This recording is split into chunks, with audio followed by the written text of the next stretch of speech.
രണ്ടാനമ്മമാർ സാധാരണ പ്രശ്നക്കാരികളാണ്.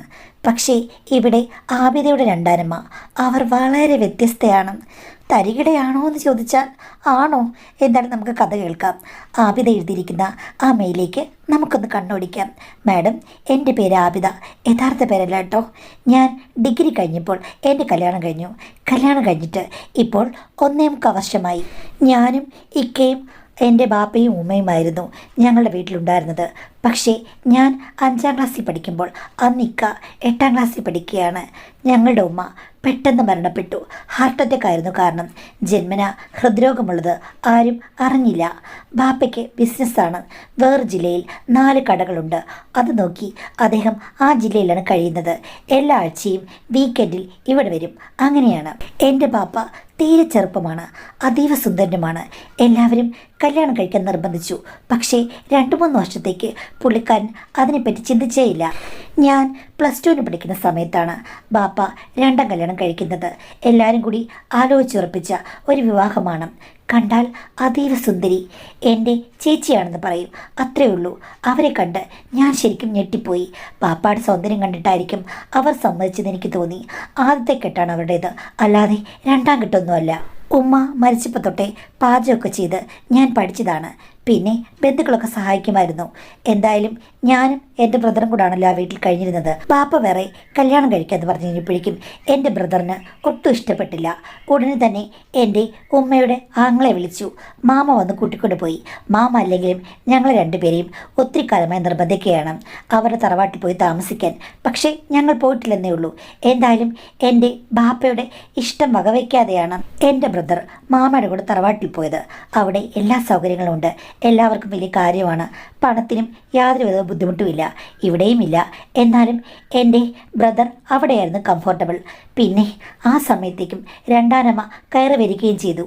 ഞാൻ അവരോട് എങ്ങനെ പെരുമാറണം, എന്ത് ചെയ്യണം എന്നൊന്നും എനിക്കറിയില്ല. പിന്നെ നല്ല സൗന്ദര്യമുള്ളത് കൊണ്ട് അവരോട് എനിക്ക് കണ്ടപ്പോഴേ എന്തോ ഒരു അസൂയം തോന്നിയ പോലെയാണ് എനിക്ക് തന്നെ തോന്നിയത്. പിന്നെ ബന്ധുക്കളൊക്കെ എന്നെ പറഞ്ഞ് പേടിപ്പിച്ചു.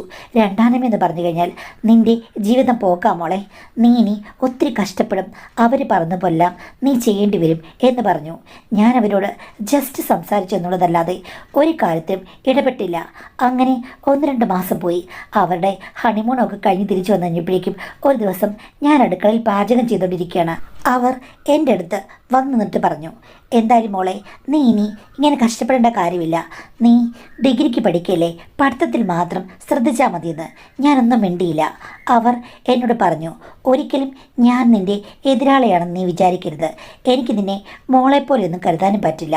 എൻ്റെ ഒരു അനിയത്തി, അത്ര മാത്രമേ ഉള്ളൂ. അതുകൊണ്ട് നമ്മൾ തമ്മിൽ രണ്ടാനമ്മ മകൾ ബന്ധം വേണ്ട. എന്നെ അങ്ങനെ ഒരു വില്ലത്തിയായി കരുതുകയും വേണ്ട. എൻ്റെ സിറ്റുവേഷൻസ് ഇങ്ങനെയൊക്കെ ആയതുകൊണ്ടാണ് എനിക്ക് വിവാഹം കഴിക്കേണ്ടി വന്നത്. ഓരോ മനുഷ്യർക്കും ഓരോ അവസ്ഥ ഉണ്ടാകുന്നത് എങ്ങനെയാണെന്ന് പറയാൻ പറ്റില്ലല്ലോ എന്ന് പറഞ്ഞു. എൻ്റെ അമ്മയേക്കാൾ അതീവ സുന്ദരിയാണല്ലോ 2ാം ഭാര്യ. അതുകൊണ്ട് അച്ഛൻ അവർക്ക് ഒത്തിരി പ്രാമുഖ്യം കൊടുത്തു. എനിക്കതിൽ പ്രശ്നമില്ലായിരുന്നു. കാര്യം അവർക്ക് എന്നോട് യാതൊരു പ്രശ്നവുമില്ല, ശല്യവുമില്ല. വീട്ടുജോലികളൊക്കെ അവർ ചെയ്യും. എന്നെ ഒന്നിനും നിർബന്ധിക്കില്ല. എൻ്റെ ഒരു കാര്യത്തിലും അവർ ഇടപെടില്ല. എനിക്ക് ഫുൾ സ്വാതന്ത്ര്യമാണ്. ഇനിയിപ്പോൾ ബാപ്പ എന്തെങ്കിലും പറഞ്ഞാൽ പോലും രണ്ടാനമ്മ എന്നെ സപ്പോർട്ട് ചെയ്യും. എന്താവശ്യമുണ്ടെങ്കിലും അവരോട് പറഞ്ഞാൽ മതി, അതെല്ലാം അവർ നടത്തിത്തരും. എന്ന് വെച്ചിട്ട് ദീർഘനേരം സംഭാഷണമൊന്നുമില്ല.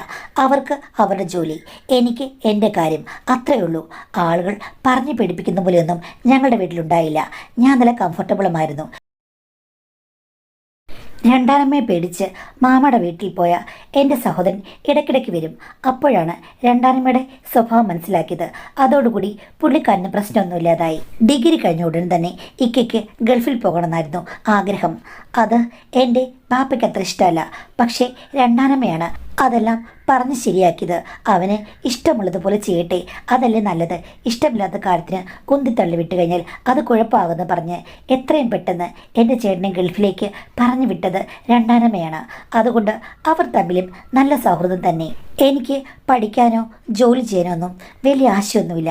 അങ്ങനെ ഇരിക്കുമ്പോഴാണ് ഡിഗ്രി കഴിയുന്നതിന് തൊട്ടു മുമ്പ് തന്നെ ചെക്കന്മാരെന്നെ കാണാൻ വന്ന് തുടങ്ങിയത്. ഡിഗ്രി കഴിഞ്ഞ് ഉടനെ തന്നെ എൻ്റെ കല്യാണം വേണമെന്ന് ബാപ്പയ്ക്ക് നിർബന്ധമായിരുന്നു. എനിക്കതിൽ എതിർപ്പൊന്നുമില്ലായിരുന്നു. അവസാനം നല്ലൊരു ആലോചന വന്നു. അങ്ങനെയാണ് എൻ്റെ വിവാഹം കഴിഞ്ഞത്. പിന്നെ എൻ്റെ ഭർത്താവിനെ എനിക്ക് ആദ്യ കാഴ്ചയിൽ തന്നെ ഒത്തിരി ഇഷ്ടപ്പെട്ടു. സ്വപ്നത്തിലൊക്കെ കാണുന്ന ഒരു രാജകുമാരനെ പോലെ സുന്ദരനായ ഒരാൾ, അയാളുടെ കൂടെയുള്ള ജീവിതം എന്ത് സൗന്ദര്യമുള്ളതായിരിക്കും എന്ന് ഞാൻ മുമ്പേ ആലോചിച്ചു. ഒത്തിരി സ്വപ്നങ്ങൾ മെനഞ്ഞു. എല്ലാവരും അങ്ങേരുടെ സൗന്ദര്യത്തെപ്പറ്റി പുകഴ്ത്തി കഴിഞ്ഞപ്പോഴേക്കും അമ്മായിമ്മ എന്നോട് പറഞ്ഞു, മോളെ, അമിതമായ സൗന്ദര്യമുള്ളവർക്ക് ചിലപ്പോൾ ചില പ്രശ്നങ്ങളൊക്കെ കാണുമെന്ന്. എന്തായെന്ന് ഞാൻ ചോദിച്ചു കഴിഞ്ഞപ്പോഴേക്കും അത് എനിക്ക് നിന്നോട് പറയാൻ പറ്റില്ല, നീ കല്യാണം കഴിഞ്ഞ് മാത്രമേ അതൊക്കെ ശരിക്കും മനസ്സിലാക്കൂ. അതെന്താ, എന്നോട് നേരത്തെ പറ എന്ന് പറഞ്ഞു കഴിഞ്ഞപ്പോഴേക്കും പുള്ളിക്കാരി എന്നോട് ചെവിയിൽ പറഞ്ഞു, എന്തെങ്കിലും ഇത്തിരി കുറവ് കാണും മോളെ, അതായിരിക്കും സൗന്ദര്യം ഇത്രയും കൂടുതൽ കിട്ടിയിരിക്കുക. അതുകൊണ്ട് ഭർത്താവ് എന്നുള്ള രീതിയിൽ കുറച്ച് കാര്യങ്ങളൊക്കെ നീ പ്രതീക്ഷിച്ചാൽ മതി എന്ന് പറഞ്ഞ് എന്നോട് എക്സ്പ്ലെയിൻ ചെയ്തു. ഞാൻ പറഞ്ഞു, അങ്ങനൊന്നും പറ്റില്ല, ഒരു കല്യാണത്തിന് മുമ്പ് തന്നെ നമുക്കെല്ലാവരെയും സൂക്ഷ്മദർശിനി വെച്ച് നോക്കാൻ പറ്റുമോ? അത് പറ്റില്ല, എന്നാലും ഞാൻ നോക്കുമ്പോൾ എന്തൊക്കെയോ കുഴപ്പങ്ങൾ കാണുന്നു മോളെ എന്ന് പറഞ്ഞപ്പോൾ ഞാൻ പറഞ്ഞു, അത് വെറുതെ തോന്നായിരിക്കുന്നു. ആ ശരി, നിൻ്റെ ഇഷ്ടം നിൻ്റെ ഇഷ്ടം, ഇപ്പം ഞാൻ എന്താ ചെയ്യുക എന്ന് എന്നോട് പറഞ്ഞു. ഇവർ ഒത്തിരി ആണുങ്ങളെ നോക്കി സ്റ്റഡി ചെയ്തിട്ടുണ്ടോ എന്ന് ചോദിക്കണമെന്ന് എനിക്കുണ്ടായിരുന്നു. ഇനിയിപ്പോൾ സൗന്ദര്യമുള്ളൊരു പുരുഷൻ എൻ്റെ ജീവിതത്തിലേക്ക് കടന്നു വന്ന് കണ്ടപ്പോഴേക്കും അവർക്ക് അസൂയാണോ? അങ്ങനെ പറയാൻ പറ്റില്ല. എൻ്റെ ബാപ്പയെ സുന്ദരനാണ്, എന്നാലും ചെറുപ്പക്കാരനാകുമ്പോഴേക്കും പലർക്കും ഒരു അസൂയ കാണുമല്ലോ. അതുകൊണ്ട് അവരോട് എനിക്ക് അത്ര ഇംപ്രഷൻ ആ ഒരു വാചകത്തിൽ തോന്നിയില്ല. എന്തായാലും എൻ്റെ കല്യാണം കഴിഞ്ഞു. പക്ഷേ കല്യാണം കഴിഞ്ഞപ്പോഴേക്കും എൻ്റെ രണ്ടാനമ്മ പറഞ്ഞതിൽ എന്തൊക്കെയോ സാങ്കത്യങ്ങളുണ്ടെന്ന് എനിക്ക് മനസ്സിലായി. സ്വന്തം ദേഹം മിനുക്കിയൊരുക്കാനും സൗന്ദര്യം വർദ്ധിപ്പിക്കാനുമുള്ള കാര്യങ്ങളാണ് പുള്ളി ഏറ്റവും കൂടുതൽ എപ്പോഴും ഇഷ്ടപ്പെടുക. കണ്ടു കഴിഞ്ഞാൽ ആരും നോക്കണം, സൗന്ദര്യത്തെ അപ്രീഷിയേറ്റ് ചെയ്യണം, ഇതൊക്കെയാണ് ഇഷ്ടം. പക്ഷേ അല്ലാത്ത സമയത്തില്ലേ നമ്മൾ വിചാരിക്കുന്ന പോലെയുള്ള സ്നേഹപ്രകടനങ്ങളൊന്നും അറിയുകയില്ല. സ്നേഹം ഉണ്ടെങ്കിൽ തന്നെ അത് ഒരാളിൽ നിന്ന് പെണ്ണ് പ്രതീക്ഷിക്കുന്ന രീതിയിലുള്ളത് ഒന്നുമല്ല. ആദ്യ ദിവസം തന്നെ അരുതാത്ത ചില കാര്യങ്ങൾക്ക് എന്നെ നിർബന്ധിക്കുകയും ചെയ്തു. ഞാൻ പറഞ്ഞു, എനിക്ക് പറ്റില്ല, പെട്ടെന്നൊന്നും ഇങ്ങനെയുള്ള കാര്യങ്ങൾ ആരോടും പറയരുത്, അങ്ങനെ പറഞ്ഞാലൊന്നും സ്ത്രീകൾക്ക് ഉടനെ തന്നെ അത് പ്രാവർത്തികമാക്കാൻ പറ്റില്ലെന്ന് പറഞ്ഞു. പക്ഷേ ഞാൻ നിൻ്റെ ഭർത്താവാണ്, ആദ്യ ദിവസം മുതൽ നീ ഞാൻ പറഞ്ഞത് കേൾക്കണം എന്ന് പറഞ്ഞ് എന്നെ നിർബന്ധിച്ചു. ഞാൻ പറഞ്ഞു, ഒരിക്കലും പറ്റില്ല, അതൊക്കെ പിന്നീട് നമ്മൾ അടുത്ത് കഴിഞ്ഞ് ചിലപ്പോൾ പറ്റിയേക്കാന്ന് പറഞ്ഞു കഴിഞ്ഞപ്പോഴേക്കും അതിൻ്റെ പേരിൽ എന്നോട് തർക്കമായി. പിന്നെ ഒരു ദിവസം എന്നോട് പറയുകയാണ്, നീ ആദ്യം ഇങ്ങോട്ട് വന്ന് നന്നായി തലയൊന്ന് ആട്ടി അനക്കണം, എങ്കിൽ മാത്രമേ എനിക്ക് നല്ല രീതിയിൽ എല്ലാം ശരിയാകുകയുള്ളൂ. ഞാനങ്ങനെ ശീലിച്ചു പോയെന്നും. അത് കേട്ട് കഴിഞ്ഞപ്പോഴേക്കും എനിക്ക് നല്ല ദേഷ്യം വന്നു. ഞാൻ ചോദിച്ചു, ഇതെവിടെ നിന്നാണ് നിങ്ങൾ പഠിച്ചത്? നിങ്ങൾക്ക് വേറെ പാർട്ട്നേഴ്സ് ഉണ്ടായിരുന്നോ? ഭാര്യ ഉണ്ടായിരുന്നോ?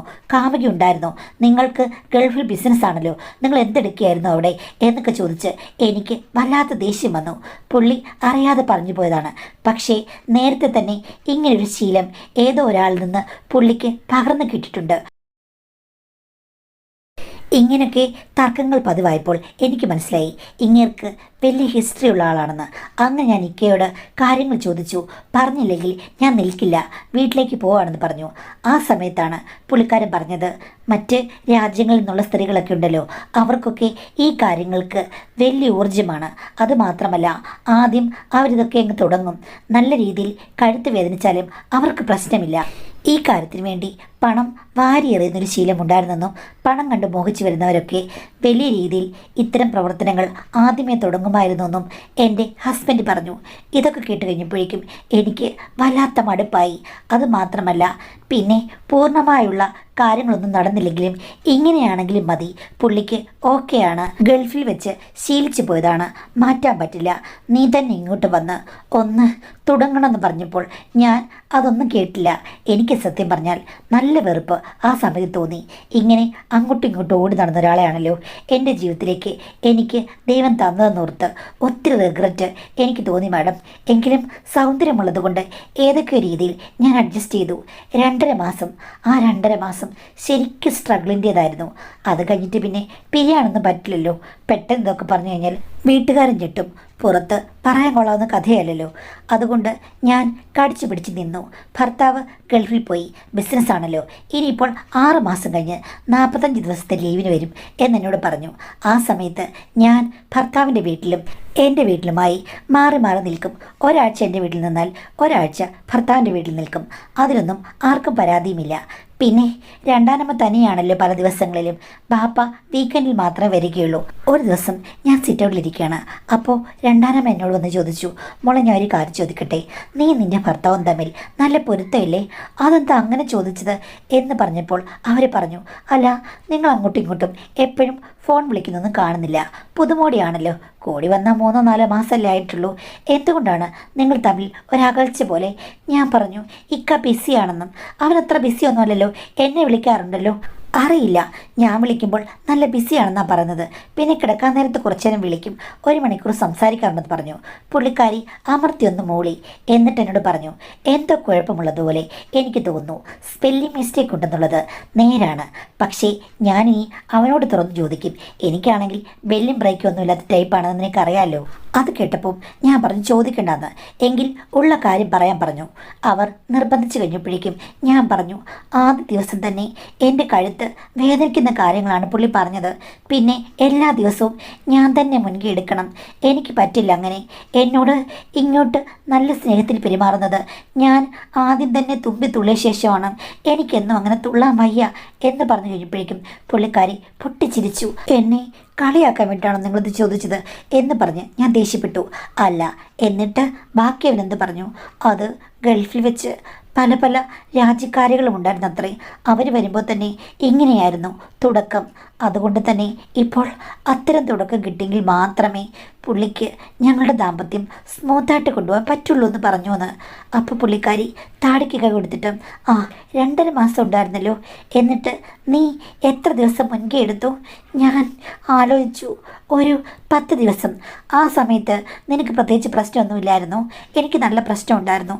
അങ്ങേര് അവിടെ ഇവിടെയൊക്കെ പോയി നടന്ന ഒരാളും ഞാൻ പിന്നെ എന്തിനാണ് ആദ്യം തുടങ്ങിക്കൊടുക്കുന്നത് എന്നോർത്തു. അല്ല, നിന്നോടുള്ള സ്നേഹം എങ്ങനെയുണ്ട്? ചില ദിവസങ്ങളിൽ കുഴപ്പമില്ല, ചില ദിവസം കുഴപ്പമാണ്. ഇതാണ് ഞാൻ പറഞ്ഞത്, അവൻ എന്തൊക്കെയോ കുഴപ്പങ്ങളുണ്ടെന്ന്. എനിക്ക് തല കുനിക്കേണ്ടി വന്നു. എന്നെ രണ്ടാനമ്മ ആശ്വസിപ്പിച്ചു. ഞാൻ ഒരു കാര്യം ചോദിക്കട്ടെ മോളെ, അവൻ ഇങ്ങനെയൊക്കെ പോയിട്ടുണ്ടെന്ന് തുറന്നു പറഞ്ഞു. അതെന്തൊരു ക്യാരക്ടറാണ്. സാധാരണ ഭർത്താക്കന്മാർ എല്ലാം മറച്ചു വയ്ക്കുകയല്ലേ ഉള്ളൂ. പക്ഷേ അവനത് തുറന്നു പറഞ്ഞപ്പോൾ ഒന്നുകിൽ അവൻ നല്ലവനാണ്, അല്ലെങ്കിൽ അവൻ ഈ പറഞ്ഞതുപോലെ ഒന്നും നിർത്താൻ ഉദ്ദേശമില്ല. ഗൾഫിൽ അവൻ്റെ കാര്യങ്ങളൊക്കെ തുടരുന്നുണ്ടായിരിക്കും. എന്ത് ചെയ്യാനാ?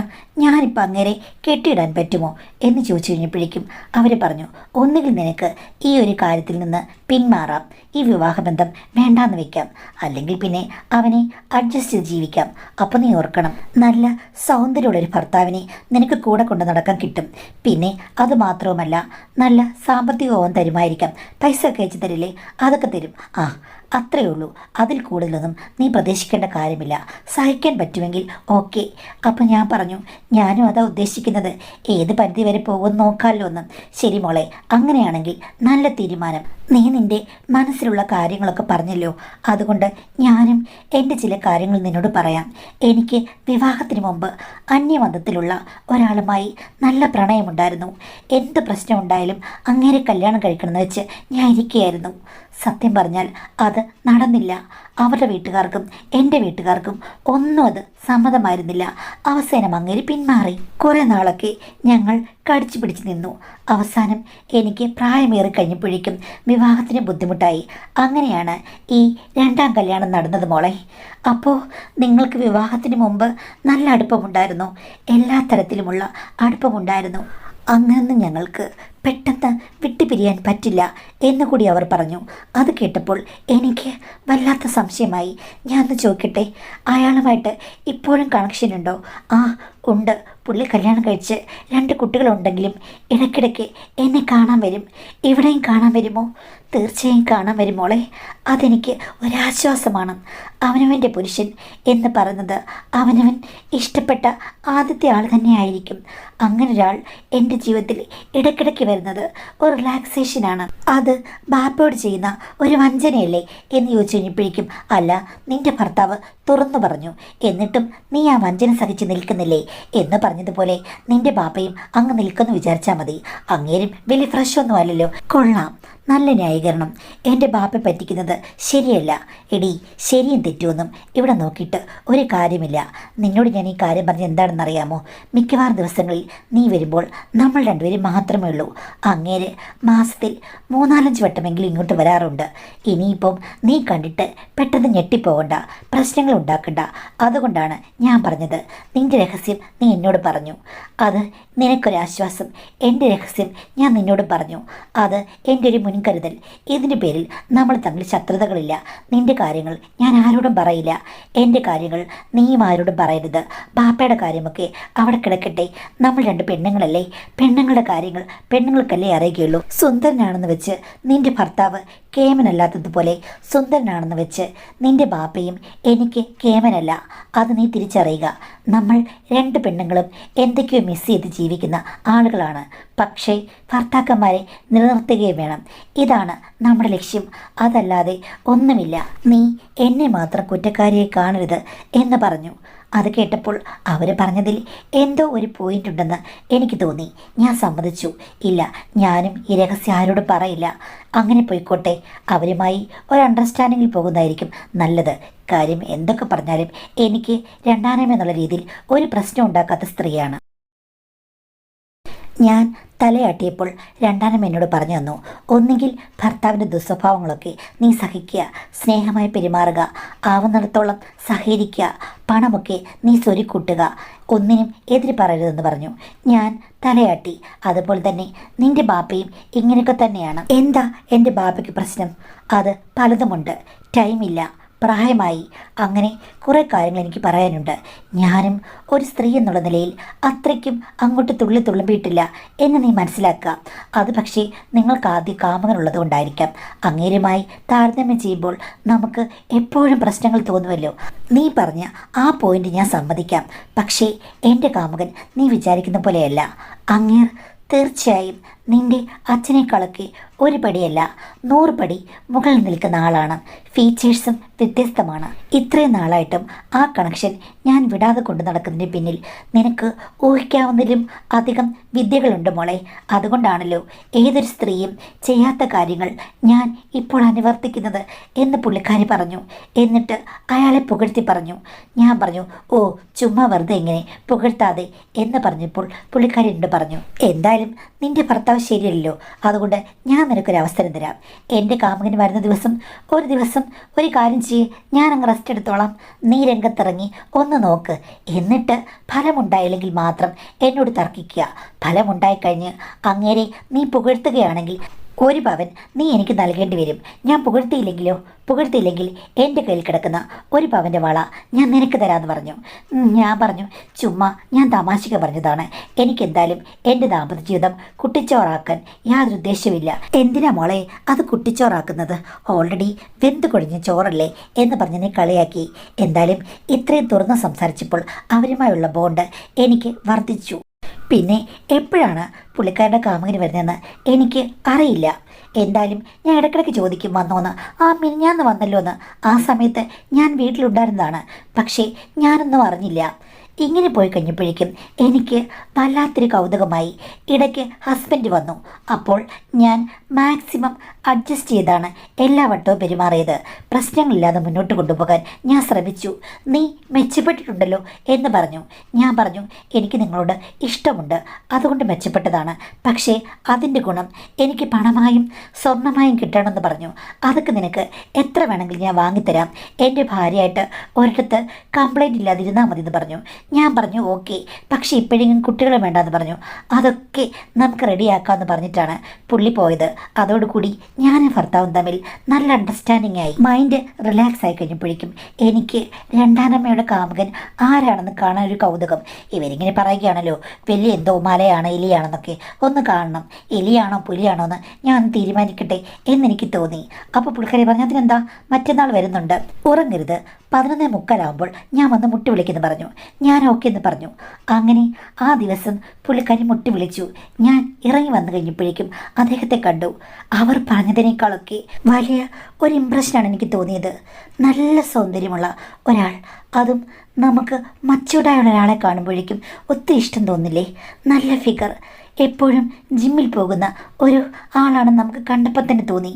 അതുമാത്രമല്ല, എല്ലാ ഫീച്ചേഴ്സും സ്ത്രീകൾക്ക് അട്രാക്ഷൻ തോന്നുന്നതാണ്. ഒരിക്കലും അവർ പറഞ്ഞതിനെ നിഷേധിക്കാൻ പറ്റില്ല. ഏത് സ്ത്രീയാണെങ്കിലും ഇത്രയും സൗന്ദര്യം മെയിൻറ്റെയിൻ ചെയ്യുന്ന, അതുമാത്രമല്ല മുഖസൗന്ദര്യമോ നമ്മൾ പുറമേ കാണുന്ന രീതികളോ ഒന്നുമല്ല, അതല്ലാതെ തന്നെ നല്ല ഓറയുള്ള ഒരാളാണ് അദ്ദേഹം. പെട്ടെന്ന് തന്നെ അയാളുടെ മച്യൂരിറ്റിയിൽ ഞാനും വീണുപോയി. ശരിക്കും എൻ്റെ രണ്ടാനമ്മ ഭാഗ്യവതിയാണ്. വളരെ സ്നേഹത്തോടുകൂടി എന്നോട് പുള്ളി സംസാരിച്ചു. ഈ കാര്യത്തിനൊക്കെ കൂട്ടി നിൽക്കുന്നതിൽ നന്ദിയുണ്ടെന്ന് പറഞ്ഞു. എന്നിട്ട് അവർ അവരുടെ മുറിയിലേക്ക് പോയി. അപ്പോഴെനിക്ക് മനസ്സിൽ വല്ലാത്ത ഇച്ഛാഭംഗമായിരുന്നു. ഇന്ന് എൻ്റെ രണ്ടാനമ്മ എന്നോട് പറയുകയാണ്, മോളെ ഇന്ന് ഞാൻ റെസ്റ്റ് എടുക്കാം, ഇന്ന് മോള് മില്ലിൽ കയറി നെല്ല് കുത്തുമോ എന്ന് ചോദിക്കുമെന്ന് ഞാൻ വിചാരിച്ചു. എനിക്കൊരവസരം ഇന്ന് തന്നെ കിട്ടുമെന്ന് ഞാൻ വിചാരിച്ചു. പക്ഷെ അവർ പോയല്ലോ. വല്ലാത്ത നിരാശ. ഇങ്ങനെയായല്ലോ. ഇനി ഞാൻ തുറന്നു പറയും. അടുത്ത ദിവസങ്ങളിൽ എനിക്ക് വേണ്ടിയും പൂ വിരിയണമെന്ന്. 10 മിനിറ്റ് കഴിഞ്ഞപ്പോഴേക്കും എൻ്റെ കഥയിൽ ഒരു മുട്ട് കേട്ടു. ഞാൻ പോയി തുറന്നു കഴിഞ്ഞപ്പോഴേക്കും രണ്ടാനമ്മയാണ്. എന്നോട് ചോദിച്ചു, മോളെ ഇന്ന് ഞാൻ റെസ്റ്റ് എടുക്കട്ടെ? ദൈവമേ, ദൈവം തന്നെയാണോ ആ ചോദ്യം എന്നോട് ചോദിക്കുന്നതെന്ന് എനിക്ക് തോന്നി. ഞാൻ പറഞ്ഞു, എന്താ? ഒന്നും അറിയാത്ത പോലെ. നിനക്ക് എങ്ങനെയുണ്ട് ഇംപ്രഷൻ എന്ന് ചോദിച്ചപ്പോൾ എനിക്കപ്പോൾ ഒന്നും പറയാനാവില്ല. സ്വപ്നലോകത്തേക്ക് എന്നെ കൈ പിടിച്ചു കൊണ്ടുപോയത് രണ്ടാനമ്മയാണ്. എന്നിട്ട് അയാളുടെ മുന്നിൽ ചെന്നപ്പോൾ പറഞ്ഞു, എൻ്റെ കുട്ടി യഥാർത്ഥ സ്നേഹം എന്തെന്നറിയാത്തവളാണ്, ഞാൻ പോവുകയാണ് എന്ന് പറഞ്ഞ് എൻ്റെ മുറിയിലേക്ക് അവർ പോയി. എനിക്ക് എങ്ങനെയാണ് എന്താണെന്നൊന്നും അറിയില്ല. ഒരു മിടുക്കിയാണെന്ന് തോന്നിയെങ്കിലും ഞാനവിടെ മിടുക്കിയല്ലാതായി മാറുകയായിരുന്നു. പക്ഷേ അദ്ദേഹം എന്നോട് പറഞ്ഞു, നീ പേടിക്കേണ്ട കാര്യമില്ല, നിന്നിഷ്ടം എന്നിഷ്ടം എന്ന് പറഞ്ഞു. സ്നേഹാവേശങ്ങളാൽ പെട്ടെന്ന് എന്നെ മൂടുകയായിരുന്നു. ഇത്രയും നാളും എൻ്റെ മനസ്സിൽ കാർമേഘങ്ങൾ തിങ്ങി നിറഞ്ഞു. അത് ഒരു മഴയായി കുട്ടിയൊലിക്കുന്ന പോലെ എനിക്ക് തോന്നി. സ്ത്രീകളെ മനസ്സിലാക്കുന്ന പുരുഷന്മാർ ഈ ലോകത്തിലുണ്ടെന്ന് അന്നെനിക്ക് മനസ്സിലായി. ശരിക്കും അങ്ങനെ ഒരാളെയാണ് എല്ലാവർക്കും ആവശ്യം. രണ്ടാനമ്മയ്ക്കും അത് തന്നെ ആവശ്യം. അപ്പോൾ പിന്നെ അവരെ എങ്ങനെ കുറ്റം പറയും? ലജ്ജയില്ലാതെ ഞാൻ ഒരു കാര്യം പറയട്ടെ. അമ്മായിമ്മ പറഞ്ഞു, ഞാൻ തുടക്കം മുതൽ അവസാനം വരെ അലപ്പും വിളിയുമായിരിക്കുമെന്ന്. അത് തന്നെയാണ് നടന്നത്. ഒരിക്കലും ഞാൻ ഇങ്ങനെ ഒരാളായി മാറുമെന്ന് വിചാരിച്ചില്ല. അതാണ്, ചെന്ന് എത്തേണ്ട സ്ഥലത്ത് എത്തിക്കഴിഞ്ഞാൽ മാത്രമേ ഏതൊരാൾക്കും ജീവിതത്തിൽ ഏറ്റവും സന്തോഷം കണ്ടെത്താനാകൂ. ഞാനും എൻ്റെ രണ്ടാനമ്മയും കൂടി വളരെയധികം പ്ലാൻ ചെയ്താണ് ഇപ്പോൾ മുന്നോട്ട് പോകുന്നത്. ഞങ്ങളുടെ ജീവിതത്തിൽ ഒരു പ്രശ്നവുമില്ല. പക്ഷേ എൻ്റെ രണ്ടാനമ്മയും അയാളും തമ്മിൽ കാമുകന്മാരായിരുന്നെങ്കിലും എനിക്ക് തോന്നുന്നു യഥാർത്ഥത്തിൽ അദ്ദേഹത്തോട് എനിക്ക് പ്രണയം സ്റ്റാർട്ട് ചെയ്തെന്ന്. അത്രയ്ക്കും നല്ലൊരു വ്യക്തിയായിട്ടാണ് എനിക്ക് ഫീൽ ചെയ്യുന്നത്. ഈ പ്രണയം എൻ്റെ ജീവിതത്തിൽ ദാമ്പത്യ കുഴപ്പങ്ങൾ ഉണ്ടാക്കുമോ എന്ന് എനിക്ക് തോന്നിപ്പോകുന്നു. മാഡം, എന്തുകൊണ്ടാണ് ഇങ്ങനെ പ്രണയം തോന്നിയത്? പ്രാക്ടിക്കലായി നിൽക്കണമെന്ന് ആഗ്രഹിച്ചിട്ടും എന്നാണ് ചോദ്യം. അതിപ്പോൾ നമുക്ക് പറയാൻ പറ്റില്ല. നമ്മളുടെ മനസ്സിൻ്റെ ഒരിഷ്ടം, നമ്മുടെ സാറ്റിസ്ഫാക്ഷൻ, ഇതെല്ലാം ചേർന്നിട്ടാണല്ലോ പ്രണയം തോന്നുന്നത്. അത് ആരോട് വേണമെങ്കിലും എങ്ങനെ വേണമെങ്കിലും എപ്പോൾ വേണമെങ്കിലും തോന്നാം. പക്ഷേ തോന്നിക്കൊണ്ടിരുന്ന അവസാനം എല്ലാം കൂടി കുളമാക്കരുത്. നിങ്ങളുടെ ഈ പ്രണയം ചിലപ്പോൾ രണ്ടാനമ്മയും നിങ്ങളുടെ ബാപ്പയും ബാധിച്ചേക്കാം. അതുമാത്രമല്ല, നിങ്ങളുടെ ദാമ്പത്യ ബന്ധവും തകർക്കാൻ അമിതമായ അറ്റാച്ച്മെൻറ്റും കാര്യങ്ങളും ഒക്കെ കാരണമായേക്കാം. അതുകൊണ്ട് ഇപ്പോൾ ശരിക്കും പറഞ്ഞാൽ അങ്ങനെ പ്രേമിക്കേണ്ട ബാധ്യതയൊന്നും നിങ്ങൾക്കില്ല. എല്ലാം പ്രാക്ടിക്കലായി കാണേണ്ട സ്ഥലത്ത് ഇത്രയും വഴുതി പോകുന്നത് നിങ്ങൾക്ക് തന്നെ മനസ്സിലാക്കാൻ പറ്റുന്നുണ്ട്. അതുകൊണ്ട് ശ്രദ്ധിച്ചു കഴിഞ്ഞു കഴിഞ്ഞാൽ ഒരു ബാലൻസ് ഉണ്ടാക്കിയെടുത്ത് ഇത് മുന്നോട്ട് കൊണ്ടുപോകാൻ നിങ്ങളെക്കൊണ്ട് പറ്റും. ഇതിൻ്റെ നെല്ലും ബദലും നിങ്ങൾക്കറിയാമല്ലോ. ഇതിൻ്റെ ബാലൻസ് അറിഞ്ഞു പെരുമാറിക്കഴിഞ്ഞാൽ പ്രശ്നമില്ല. അതില്ലാതെ കൈവിട്ടു പോയി കഴിഞ്ഞാൽ ചിലപ്പോൾ ഈ രണ്ടാനമ്മയും ശത്രുവാകും. അല്ലെങ്കിൽ ആ ബന്ധം വഴക്കുകളിൽ കൂടി നഷ്ടപ്പെടാനിടയാക്കും, പുറത്തറിയും, എല്ലാം കൊണ്ടും പ്രശ്നമാകും. അതുകൊണ്ട് മിതമാകുക, അതായിരിക്കും ഏറ്റവും നല്ലത്. ഇതൊന്നും നല്ലതാണെന്ന് ഞാൻ പറയുന്നില്ല. പക്ഷേ അവനവൻ്റെ ഇഷ്ടപ്രകാരം ചെയ്യുന്ന കാര്യങ്ങൾ ഏറ്റവും മിതമാക്കുക, അല്ലെങ്കിൽ ബുദ്ധിപൂർവ്വം പെരുമാറുക. അതായിരിക്കും നല്ലത്. ഓവറായാൽ ചളവാകുവേ.